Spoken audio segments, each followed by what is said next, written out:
ସମସ୍ତଙ୍କୁ ନମସ୍କାର। ଜୟ ଜଗନ୍ନାଥ। ଆଜି କଥା ହବା ଆଉ ଗୋଟିଏ ନୂଆ କାହାଣୀ ସହିତ। ତ ଦେଖିବା ଆପଣମାନଙ୍କୁ କେମିତି ଲାଗୁଛି ନିଶ୍ଚିନ୍ତ ମତାମତ କମେଣ୍ଟ ଜରିଆରେ ଜଣେଇବେ। ତ ଗୋଟିଏ ରାଜ୍ୟରେ ଏକ ଧନବାନ ବେପାରୀ ରହୁଥିଲେ। ବେପାରୀଙ୍କର ଗୋଟେ ସୁନ୍ଦର ଝିଅଟେ ଥିଲା।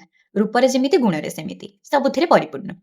ଝିଅଟିର ଉପଯୁକ୍ତ ବୟସ ହେଲା ଯେତେବେଳେ ବିବାହଘର ପାଇଁ, ସବୁ ବାପାମାନେ ଖୋଜନ୍ତି ଭଲ ଘର, ଭଲ ବର ଯେମିତି ଝିଅଟିର ଜୀବନ, ଭବିଷ୍ୟତ ଶାନ୍ତି ଆଉ ସୁରକ୍ଷିତରେ କଟିବ। ତ ବେପାରୀଟିଏ ମଧ୍ୟ ସେଇଭଳି ଭଲ ପାତ୍ରଟିଏ ଖୋଜିବାକୁ ଲାଗିଲେ। ତ ବହୁତ ଜଣଙ୍କୁ ଖୋଜାଖୋଜି ଲୋଡ଼ା ପରେ ସେ 2 ଜଣଙ୍କୁ ଶେଷରେ ବାଛିଥିଲେ। ତ ସେଇ 2 ଜଣ ଯୁବକ ମଧ୍ୟରୁ ଯିଏ ପ୍ରଥମ ଯୁବକ ଥିଲେ, ସେ ନା ଦେଖିବାକୁ ବହୁତ ସୁନ୍ଦର ଥିଲେ। ପୁରା ରୂପବାନ ଥିଲେ। ବହୁତ ସୁନ୍ଦର ଥିଲେ ଦେଖିବାକୁ। କିନ୍ତୁ ତାଙ୍କ ପାଖରେ ଏମିତି କିଛି ଗୁଣର ଅଧିକାରୀ ନଥିଲେ। ମାନେ ସେ କେବଳ ନିଜ ଇଏରେ ବଞ୍ଚିବାକୁ ପସନ୍ଦ କରୁଥିଲେ। ନିଜ ଆଭିଜାତ୍ୟରେ ବଞ୍ଚିବାକୁ ପସନ୍ଦ କରୁଥିଲେ। ନିଜେ ଶାନ୍ତିରେ ଜୀବନ କାଟିବାକୁ ପସନ୍ଦ କରୁଥିଲେ। ନିଜେ କେମିତି ଭଲ ରହିବେ, ଭଲ ଜାଗାରେ ରହିବେ, ସେସବୁ ବିଷୟରେ ବେଶୀ ଚିନ୍ତା କରୁଥିଲେ। ଆଉ ନୋ ଡାଉଟ୍ ସେ ଯାହାକୁ ବାହା ହେବେ ତାଙ୍କ ସ୍ତ୍ରୀ ପାଇଁ ବି ସେ ସେତିକି ହିଁ ଚିନ୍ତା କରିବେ। କିନ୍ତୁ ନିଜ ପରିବାର ଯାଏ ସେ ସେଇ ଚିନ୍ତାଧାରା ରଖୁଥିଲେ। କିନ୍ତୁ ଯୋଉ ଦ୍ୱିତୀୟ ଯୁବକ ଥିଲେ, ସେ ଦେଖିବାକୁ ଏତେ ସୁନ୍ଦର ନଥିଲେ। କହିହବନି ଯେ ବହୁତ ରୂପବାନ ଥିଲେ। ସେ ସାଧାରଣ ଦେଖିବାକୁ ଥିଲେ। କିନ୍ତୁ ଦୟାଳୁ ମଣିଷଟିଏ ଥିଲେ। ସମସ୍ତଙ୍କ ପାଖରେ ସେ ସମସ୍ତଙ୍କ ମନ ବୁଝିବାକୁ ଚେଷ୍ଟା କରୁଥିଲେ। ପ୍ରତ୍ୟେକ ଲୋକଙ୍କୁ ସେ ନିଜ ପରିବାର ବୋଲି ଭାବୁଥିଲେ। ଆଉ ସମସ୍ତଙ୍କୁ ଉଚିତ ସମ୍ମାନ ଦଉଥିଲେ, ଭଲ ପାଉଥିଲେ। ଏଇ ସବୁ ଭଲ ପାଇବା ଥିଲା।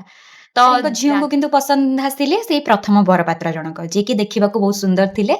ତ ସେମାନେ ବି ଅଧିକାଂଶ ଝିଅମାନେ ଚାହାନ୍ତି ଯେ ଆମ ଅ ଜୀବନସାଥୀ ସୁନ୍ଦର ପାତ୍ରଟିଏ ହେଇଥାଉ, ଦେଖିବାକୁ ସୁନ୍ଦର ହେଇଥାଉ। ତ ଯେହେତୁ ସେ ବହୁତ ସୁନ୍ଦର ଥିଲେ, ରୂପବାନ ଥିଲେ, ତ ବେପାରୀଙ୍କ ଝିଅକୁ ସେ ପ୍ରଥମ ବରପାତ୍ରଟି ପସନ୍ଦ ଆସିଲେ। କିନ୍ତୁ ବେପାରୀଙ୍କୁ ସେ ଦ୍ୱିତୀୟ ବରପାତ୍ରଟି ପସନ୍ଦ ଥିଲେ। କାରଣ ଅବଭିୟସଲି ତାଙ୍କୁ ଜୀବନ ଜୀଇଁବାର ସେ ଜାଣିଛନ୍ତି, ତାଙ୍କର ଅଭିଜ୍ଞତା ଅଛି ଏତେ ବର୍ଷର। ତ ସେ ଜାଣିଛନ୍ତି ଯେ ତାଙ୍କ ନିଜ ଝିଅ କାହା ପାଖରେ ବେଶୀ ସୁରକ୍ଷିତ ରହିପାରିବ, କାହା ପାଖରେ ବେଶୀ ସେଇ ମାନବିକତାଟା ଅଛି, ଯାହାଦ୍ୱାରା କି ସେ ଦୟାଳୁପଣ ଅଛି, ଯିଏକି ତାଙ୍କ ଝିଅକୁ ଶାନ୍ତିରେ ଆଉ ସୁରକ୍ଷିତ ଭାବରେ ରଖିପାରିବ ସାରା ଜୀବନ। ଆଜି ତ ତାଙ୍କ ଝିଅ ସୁନ୍ଦର ଅଛି, କିନ୍ତୁ 60 ବର୍ଷ 70 ବର୍ଷ ପରେ ଯେତେବେଳେ ଝିଅଟିର ବି ବୃଦ୍ଧାବସ୍ଥା ଆସିବ, ସେତେବେଳେ ତାର ସେଇ ଭଲ ପାଇବା ତା ପ୍ରତି ରହିବ ତ? ତ ଏଇ କଥା ଚିନ୍ତା କରିକି ବେପାରୀଙ୍କୁ କିନ୍ତୁ ପସନ୍ଦ ଥିଲା ସେଇ ଦ୍ୱିତୀୟ ବରପାତ୍ର। ତ ଝିଅକୁ ବି ମଧ୍ୟ ସେ କହିଲେ ଯେ ଦ୍ୱିତୀୟ ବରପାତ୍ର ବିଷୟରେ। ଝିଅର କିନ୍ତୁ ଗୋଟେ ଅଲଗା ଦୃଷ୍ଟିକୋଣ ଜୀବନକୁ ନେଇକି। ସେ କହିଲା, "ନାଇଁ, ମତେ ପ୍ରଥମ ବରପାତ୍ରଟି ପସନ୍ଦ।" ତ ଏଇଭଳି ଯେତେବେଳେ ଭିନ୍ନ ଦୃଷ୍ଟିକୋଣ ପାଇଁ ବାପ ଝିଅଙ୍କ ଭିତରେ ବରପାତ୍ରକୁ ନେଇକି ତର୍କ ଆରମ୍ଭ ହୋଇଗଲା, ସେତେବେଳେ ବେପାରୀ ଚିନ୍ତିତ ହୋଇପଡ଼ିଲେ ଯେ କଣ କରିବି?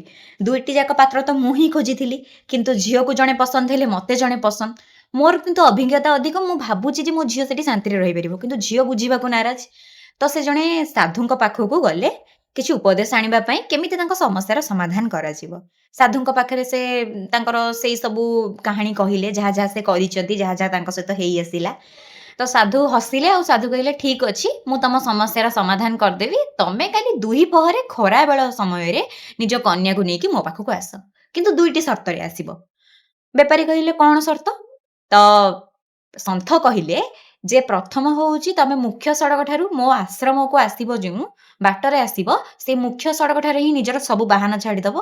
ନିଜେ ପାଦରେ ଚାଲିକି ତମେ ଆଉ ତମ ଝିଅ ଏଠାକୁ ଆସିବ ଏବଂ ଗୋଟେ ରତ୍ନ ସୁନା ଖଞ୍ଜିତ ସୁରେଇରେ କିଛି ପାଣି ବୋହିକି ନେଇକି ଆସିବ।" ତ ପ୍ରଥମେ ତ ବେପାରୀ ମାନେ ପ୍ରଶ୍ନବାଚୀ ମୁଣ୍ଡରେ ଉଠିଲା ଯେ ଏମିତି କାହିଁକି କହିଲେ ସନ୍ଥ, ଏଇଭଳି 2ଟି କାହିଁ ସର୍ତ୍ତ ଦେଲେ? ତାପରେ ଭାବିଲେ ଯେ ନାଇଁ, ମତେ ତ ମୋ ସମସ୍ୟାର ସମାଧାନ କରିବାର ଅଛି। ସେ ତ ଏତେ ଜ୍ଞାନୀ ଗୁଣୀ ପଣ୍ଡିତ। ତ ସେ କିଛି କହିଥିବେ ମୋରି ଭଲ ପାଇଁ ହିଁ କହିଥିବେ, ମୋ ଝିଅର ଭଲ ପାଇଁ ହିଁ କହିଥିବେ ନିଶ୍ଚିନ୍ତ। ତ ତା ପରଦିନ ବେପାରୀ ଠିକ୍ ସେୟା ହିଁ କଲେ। 2 ପହର ବେଳା ନିଜର ବାହନ ସବୁକୁ ମୁଖ୍ୟ ସଡ଼କରେ ଛାଡ଼ିଦେଲେ। ତ ବାପ ଝିଅ ଚାଲି ଚାଲିକା ଆସିଲେ ସେଇ ସୁରେଇ, ରତ୍ନ ଖଞ୍ଜିତ ସୁରେଇକୁ ଧରିକି, ପାଣି ଭର୍ତ୍ତି ସୁରେଇକୁ ଧରିକି। ତ କେବଳ ଏତେ ଆରାମରେ ରହୁଥିବା ଲୋକ ଯେତେବେଳେ ମୁଖ୍ୟ ସଡ଼କ ଠାରୁ ଆଶ୍ରମ ଯାଏଁ ଚାଲି ଚାଲି ଆସିବ, ତ ଯେମିତି ହେଲେ ବି ତାଙ୍କୁ କଷ୍ଟ ହବ। ଆଉ ଶୋଷ ଲାଗିଲା। ବାପ ଝିଅ 2 ଜଣଙ୍କୁ ଶୋଷ ଲାଗିଲା। କିନ୍ତୁ ସେ ଯୋଉ ରତ୍ନ ଆଉ ସୁନା ଖଞ୍ଜିତ ସୁରେଇରେ ଯୋଉ ପାଣି ଆଣିଥିଲେ ନା, ସେ ପାଣି ଗରମ ହେଇଗଲା ଖରାବେଳଟାରେ। ଖରାଦିନ ଝାଳ ବୋହିବାକୁ ଲାଗିଲା। ସେ ପାଣି ବି ଗରମ ହେଇଗଲା ଯେ ସେ ଗରମ ପାଣି ବି ସେମାନେ ପିଇ ପାରିବେନି। ପିଇଲେ ତାଙ୍କ ଓଠରେ ଫୋଟକା ହେଇଯିବ, ପାଟିରେ ଫୋଟକା ହେଇଯିବ। ତ ସେ ପିଇ ପାରିବେନି। ତ ଯେତେବେଳେ ଯାଇକି ସନ୍ଥଙ୍କ ଆଶ୍ରମରେ ପହଞ୍ଚିଲେ, ସନ୍ଥ କଣ କଲେ ନା, ମାଟି ସୁରେଇ, କଳା ଦେଖିବାକୁ, କଳା ମାଟି ସୁରେଇ ପାଣିରୁ ପାଣି 2 ଗିଲାସେ ଆଣିକି ବାପ ଝିଅଙ୍କୁ ପ୍ରଥମେ ଦେଲେ ପିଇବାକୁ। ବାପ ଝିଅ ପିଇଲେ। ଝିଅ ପିଉ ପିଉ ସାଙ୍ଗେ ସାଙ୍ଗେ କହିଲା, "ଓହୋ, କି ଶାନ୍ତି! କେତେ ବାଟ ଚାଲିକି ପଳେଇ ଆସିଲି, ଶାନ୍ତି, ଜୀବନ ବଞ୍ଚିଲା।" ଏଇ ପଦିଏ କଥା ଝିଅଟି କହିଦେଲା ତରତରରେ। ତାପରେ କିଛି ସମୟ ବସିଲେ। ସାଧୁ କହିଲେ, "ଦେଖିଲୁ ତ ମା, ମୁଁ ଯୋଉ ପାଣି ତତେ ଦେଲି ସେଟା ଏଇ କଳା ମାଟି ପାତ୍ରରେ ଥିଲା। ଦେଖିଲୁ ଏଇଟା କଣ ସେମିତି କିଛି ଆକର୍ଷକ ଦେଖିବାକୁ? ସେତେ ସୁନ୍ଦର?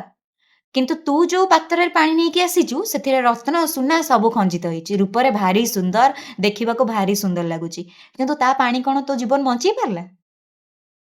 ତ ସେଇଠି ହିଁ ସିଏ ବୁଝେଇ ଦେଲେ ଯେ ଦେଖେ ସବୁ କିଛି ରୂପରେ ନଥାଏ, କିଛି ଗୁଣରେ ବି ଥାଏ। ସବୁ ଜିନିଷକୁ ଆମେ ରୂପକୁ ଦେଖିକି ଆମେ କୌଣସି ଜିନିଷକୁ ଜଜ୍ କରିଦେବାଟା କେବେ ହେଲେ ଠିକ୍ ନୁହଁ। ଆମେ କୌଣସି ଜିନିଷର ନିର୍ଣ୍ଣୟ ନେଇଯିବାଟା କେବଳ ରୂପକୁ ଦେଖିକି କେବେ ହେଲେ ଠିକ୍ ନୁହଁ। ରୂପଟା କେବେ ହେଲେ ଜୀବନର ଆଧାର ନୁହଁ, ଗୁଣ ହିଁ ଜୀବନର ସର୍ବୋତ୍କୃଷ୍ଟ ଆଧାର। ତ ସେଇଠୁ ଝିଅଟି ବୁଝିପାରିଲା ଯେ ଏଇସବୁ ଜିନିଷର କଣ ମହତ୍ତ୍ୱ ଅଛି। ଝିଅଟି ତା ବାପାଙ୍କ କଥାରେ ସେଇ ଗୁଣବାନ ପୁରୁଷକୁ ବିବାହ କଲା। ଆମେ କହିପାରିବାନି ମଣିଷ କେମିତି କଣ?